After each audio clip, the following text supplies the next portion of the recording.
Amanda here. Thanks so much for tuning in to another episode of Peer to Peer. This is my podcast. I'm Amanda from Foster Decor Consulting. I'm super excited you're here because I have a lot of juicy tips that are sure to help your interior or eDesign business. If you have any special requests, feel free to email me or DM me for topic ideas. I'm super excited to learn what the community needs help with, as that's what I do, is help my interior and eDesign peers. If you have any questions, feel free to also ask away so we can also get to know each other and connect. Super excited you're tuning in. Thank you so much. So whether you're tuning in on Spotify or watching this on YouTube, I just want to say hello to everybody. So let's just dive right into it. So let's talk about eDesign brand identity. And this isn't just for eDesign. I work with a ton of interior designers. So one thing that they usually come and ask me for help with is, I need a logo. I am not getting traction on my website. I don't know what to do. Why am I not getting clients? And it all comes back to the brand identity. I work one-on-one with them to get them to understand that there's so many different marketing questions that they need to cover for their business. And not just with eDesign, not just with interiors. It could be any kind of business. If you don't really know who you are and have a target audience and have a niche and have a bunch of these things that are pretty much marketing 101, I think this makes for a really good first episode, because when it comes to trying to figure out what's going wrong with your business, you need to take a few steps back and create a brand identity. So first things first, congrats on taking the leap of leveling up your business by even listening to this podcast. So when it comes to looking for help, trying to figure things out, a lot of people just don't. And so I do think it is a big step to even listen to something, to just try to figure out what's going on, what can you do to DIY some of the things in your own business. But it really comes down to the foundation, right? So the who and the what your business and you are. You need a business avatar. I'm going to put that in quotes. More so than the client avatar. Both are very important, and that's why episode 1 focuses on this, the business avatar, aka brand identity, and episode 2 is about the client avatar. So once you figure out who you are, it's a lot easier to know who you're best, almost like a matchmaking system, best to serve with your ideal client. So you kind of have to create 2 different avatars. And in the full eDesign bootcamp, which this is an excerpt of, and we're only going to go to about the 10th slide out of, like 30. So this is just kind of like a teaser, but this is very in-depth. I mean, we get into a lot of marketing. We get into worksheets. My clients love the worksheets. It really helps open up your mind and your brain into kind of seeing, oh, wow, I have not answered any of these things. Maybe this is why, I'm not seeing the traction that I want. But don't worry, we're going to kind of cover both in these podcasts. Again, just in a little quick teaser. But if you are interested, the full eDesign Bootcamp, go to edesignbootcamp.com and check it out. We're going to cover lightly, because this is a little excerpt here, defining your business, the niche benefits, right? The benefits to having a niche for your business, how to specialize, being a person versus a logo or a robot or even an ad or something like that, and a little bit touching on your ideal client. So some of these we won't cover, just yet, because they are towards the end slides, but we're going to focus a little bit more on defining the business, the niche benefits, and a little bit into how to specialize. The common mistakes that eDesigners make by skipping over these essential parts. So if you're ready to put in the work, yes, this is your business. You should want to put in the work. This is what makes your business become more of a reality, more of a success, and figuring out these details. So defining your business is so crucial to getting a stronger foundation set up in the very beginning. And if you are like, a lot of my clients who are seasoned veteran interior designers, again, the 30 plus years in the field, it's okay if this doesn't happen in the beginning. It usually doesn't. It's best if it does, but a lot of people don't know how to market themselves. They don't know how to ask these questions. And these are pretty simple questions. So, first one is, who are you, right? And I put an example. Well, I am an interior designer. Who do you help? Well, using me as an example, I help my designer peers, you guys. How do you help them? Well, I level up their design, business, and branding, and that can funnel down into their social media, their website, their branding, their graphics. And the result is so important that gets overlooked, to combat social media overwhelm with confidence, as well as elevate their online presence to attract more ideal clients. So, with those questions and answers, it's very clear who I am, what I do, how I do it, and the results that I give to my clients. You're thinking, well, yeah, I know all this stuff. And it's like, have you really defined it? Is it clear on your website? Is it clear on your social media, on Instagram, in your bio? Are you even talking about these things? Remember that you might know these things in the back of your mind, but your ideal client can't read your mind. And so we can't assume that you do these things. We can't assume who you are. We can't assume how you help. We just don't know. So humor me and take the time to write these things out, and you will see a difference in your business. Because when things are clear, then people will want to buy from you. When things are overwhelming and confusing, they are just going to move to the other person that has taken the time to make this stuff very clear. Next slide. The e-designers that cater to everyone, taking every single style, you know who you are, don't make it out in the real world on their own. Sorry to say. That's just the honest truth. I get it. You are used to taking whatever you can, right?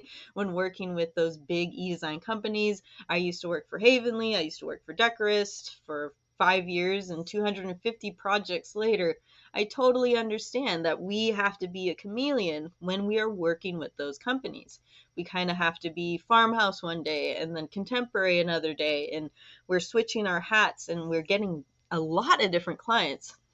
But the beauty of that is for you to understand what you like and what you don't, so that when you go off on your own and have your own business, you now can niche down into your favorite part, your favorite kind of people that you want to serve. Okay, but there's no way you can compete with the same messaging as these big e-design companies and their low prices, right? It's a race to the bottom. Thousands of employees with very, very loud marketing. So again, I see a lot of e-designers make the mistake to race to the bottom with these companies, and you just can't compete with, again, their heavy investors, their millions of dollars that they put into their marketing, and the very, very low rates that they pay out their employees. I know that firsthand. I get it. And in my boot camp, I actually talk about the strategic way to work with big e-design companies, because obviously there was something in it as I was doing it for 5 years. So there are benefits, there are pros and cons, and that's why I have a whole module about that and how you can build your portfolio and learn so much from working with them. But the goal is to learn and then go off on your own. By understanding your true brand identity, your signature style, who you really want to work with as your ideal client, we can move away from the race to the bottom and be clear with our messaging and clear with our prices. So what can you do in this situation, right? How can you beat the system? Is by niching down. You probably are afraid that specializing, you are excluding a large audience of potential clients and maybe turning away some great paying jobs, right? Wrong. So I get where you're coming from. I struggled to make this decision even in my own business, believe it or not. But when I finally did, everything literally changed. I promise you. Think about your design heroes. If you don't want to take my word for it, think about the design heroes, right? Seriously, who are they? Who is popping into your mind? And what are they known for, right? Or are you unclear? Like, I don't know. I can't think of any. No. Each celebrity interior designer has their own signature style, has their ideal client, has answered all of these marketing things that I work with my clients. So, what is that brand identity, right? Every single successful interior designer is undoubtedly known for a specific style or specialty. So think about Joanna Gaines, right? She is the heart of Farmhouse and family. So she has more of a prairie style living, catering to, let's say, moms with tons of kids and wants more of that traditional antique kind of flair. Think about Emily Henderson. She also, is catering to moms with little ones, but in a modern contemporary way with flea market finds. David Bromstad, one of my favorites. He is more of a abstract, contemporary, modern artist because he also paints. But he caters to couples or singles or younger people. So everybody has their signature design style, everyone has their ideal client, and by sticking to that, they get to be more authentic to who they really are and what they really love doing and serving the right kind of person. Again, it's a matchmaking system. So, how specializing drives clients to you, right? Show clients you are an expert in the industry and why they can feel confident in hiring you with this specialization over the other designer competitors. So, clients can now find you when searching for the specific skill set or style that they're looking for because you've now listed this into your services. So, what does that mean exactly? It means by niching down and specializing, we're going to say, okay, maybe you do love farmhouse. Maybe you do love flea market stuff. Maybe you do love transitional design and mixing new and old and things like that.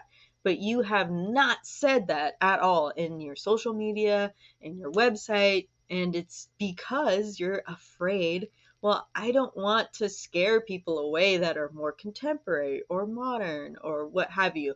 So you're saying a whole lot of nothing, or it's vague and it's general, and people don't really resonate with that. So you're losing clients by trying to, keep the door open for everybody. People are just walking past it.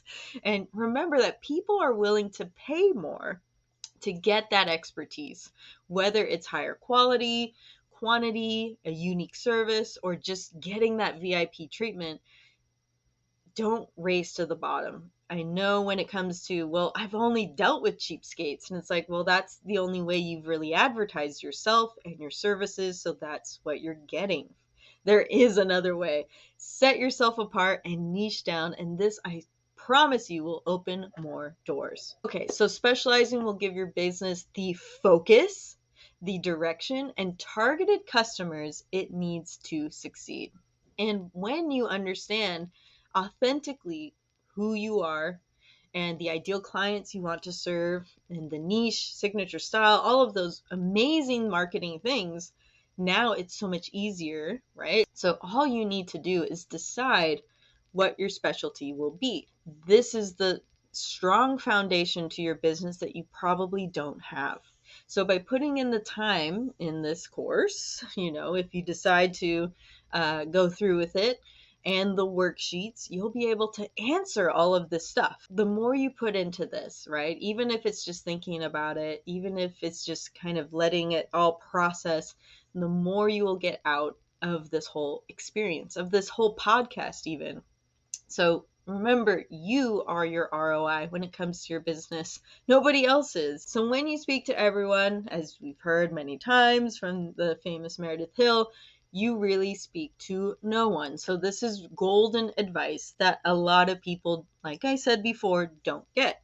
I don't want to commit and, like say this style or this type of person because then that excludes, the possibility of some other people. When you're looking to build a business, make it around solving a solution.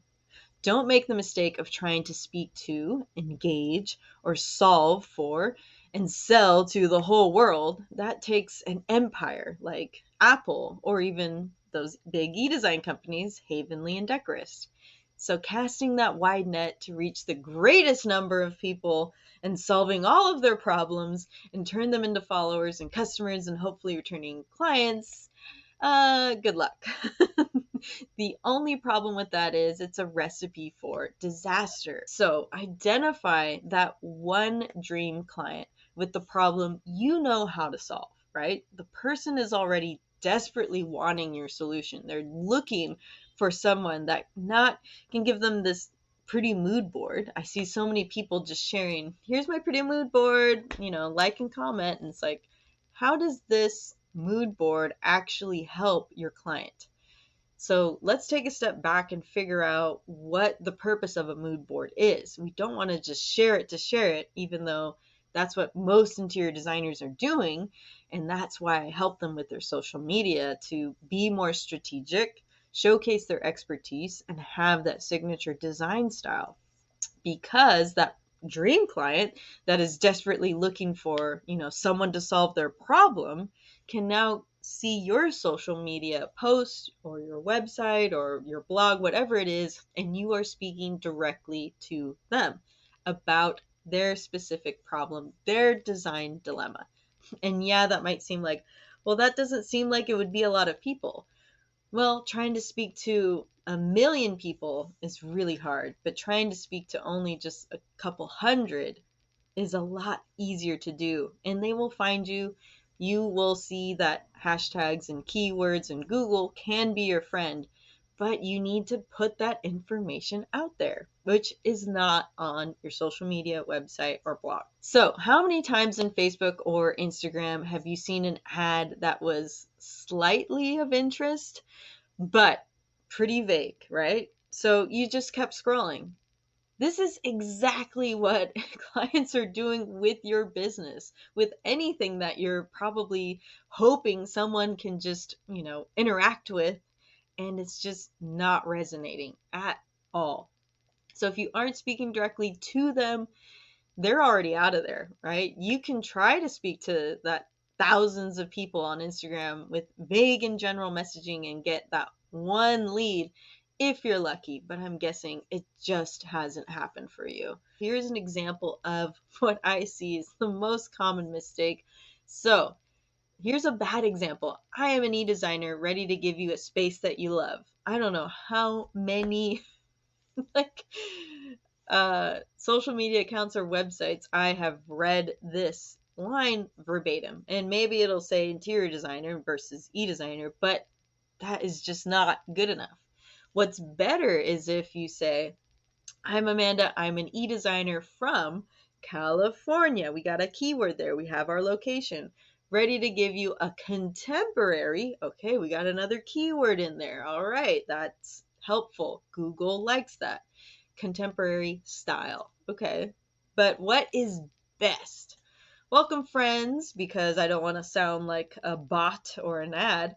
I'm Amanda, mom of 3, here to bring coastal contemporary designs that are functional and beautiful for families with little ones. I can transform your home and give you balance with my help. So this is so much better because we're kind of personalizing it, introducing ourselves, giving a descriptive thing about our personal life, being a mom of 3, which is something that other moms can relate to. 3 keywords for your signature design style is key. I would definitely push for that. But at least having the contemporary and the coastal is great. Functional and beautiful. So again, that's another great set of, instead of just saying, I'll give you a space that you love, we're going to give you function with style, right? Having that beautiful space for families is another keyword there. Little ones is another one too. again, the result here, I can transform your home and give you balance with my help.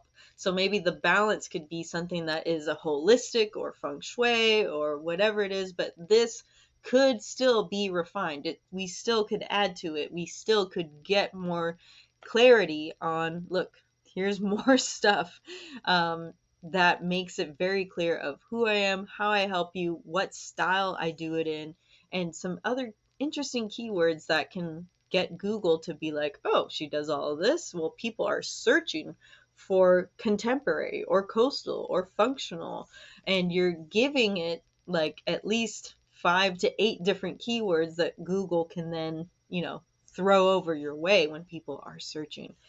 Okay, so I'm going to leave it at that. I don't want this to get too long.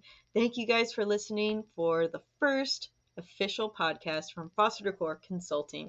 Tune into the next episode, which is all about your ideal client. And these two definitely go together and can really help your business get more traction, get better, strong foundation for your business, and the online presence that you probably don't have. Feel free to reach out with any questions anytime. I'm super excited to always get to know my community of e-designers and interior designers. If you have any topic requests, be sure to also send those my way. I'm super excited to create episodes that are going to help you guys, my peers. So peer-to-peer, thanks again.